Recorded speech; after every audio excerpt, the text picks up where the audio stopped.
হঠাৎ কিছু নব্য বিজেপি হয়েছে যারা তৃণমূল থেকে ঢুকেছে, এদের আমরা পার্টি থেকে বার করব। বিজেপি তৃণমূলীকরণ হতে দেবো না। হঠাৎ কিছু নব্য বিজেপি হয়েছে যারা তৃণমূল থেকে ঢুকেছে, এদের আমরা পার্টি থেকে বার করব। বিজেপি তৃণমূলীকরণ হতে দেব না, এভাবেই বক্তব্য প্রকাশ করে বিজেপি রাজ্য সভাপতি বুঝিয়ে দিলেন তৃণমূল নেতাদের জন্য বিজেপির দরজা বন্ধ।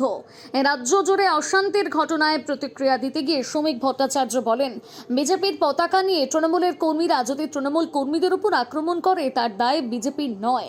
পাশাপাশি বিজেপির সভাপতির কথা স্পষ্ট হয়ে ওঠে, পুরনো কর্মীদেরই বর্তমান অগ্রাধিকার। দেখুন, বিজেপির পতাকা নিয়ে যদি তৃণমূল কংগ্রেসের উপরে আক্রমণ করে, তার দায় এই মুহূর্তে বিজেপি নেবে না। এই কারণেই নেবে না কারণ এখনো পর্যন্ত আমরা সরকার গঠন করিনি। আমি 6 মাস আগে থেকে আপনাদের প্রত্যেককে বলেছিলাম যে পশ্চিমবঙ্গ থেকে তৃণমূল চলে গেছে, তৃণমূল চলে যাচ্ছে, তৃণমূল চলে যাবে, এবং তৃণমূল চলে যাবার পর যে ব্রিদিং টাইমটা থাকে নতুন সরকারে, সেখানে রাজ্যপালকে এবং নির্বাচন কমিশনকে দায়িত্ব নিতে হবে তৃণমূলকে তৃণমূলের হাত থেকে বাঁচানোর জন্য। আজকে যা হচ্ছে, তৃণমূলকে আক্রমণ করছে। হঠাৎ কিছু নব্য বিজেপি হয়েছে যারা তৃণমূল থেকে ঢুকেছে, এদের আমরা পার্টি থেকে বার করব। বিজেপি তৃণমূলীকরণ হতে দেবো না।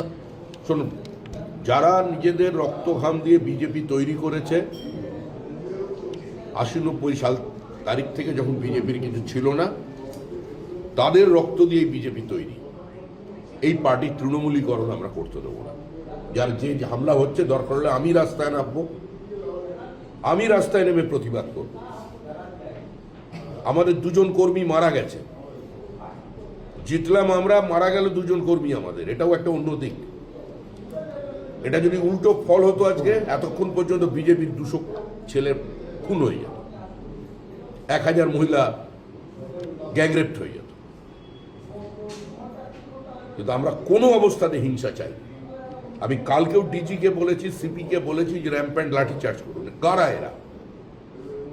আমাদের দলের একজন সিনিয়র লিডার রাহুল সিনহা, তিনি কাল বাইপাসের উপর দিয়ে আসছেন।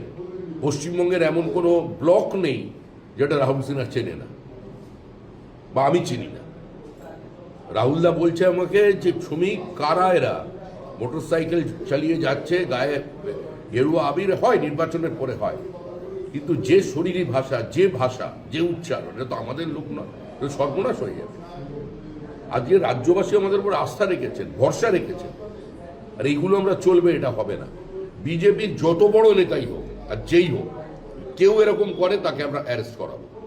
নাম দিন, ছবি দিন, আমি আপনাদের কথা দিচ্ছি, আর না হলে আমি সভাপতি পদ থেকে চলে যাব।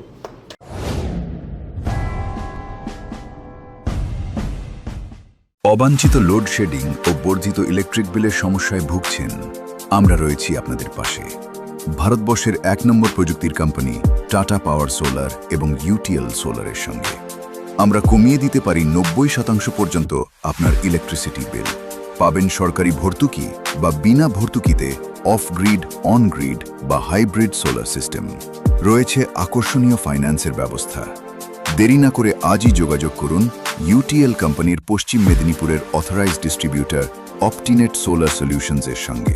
অপটিনেট সোলার সলিউশনস, কেশিয়াড়ি, থানাগোড়া, পশ্চিম মেদিনীপুর। নিজেকে আপডেট রাখতে ফলো করুন সানন্দা নিউজ।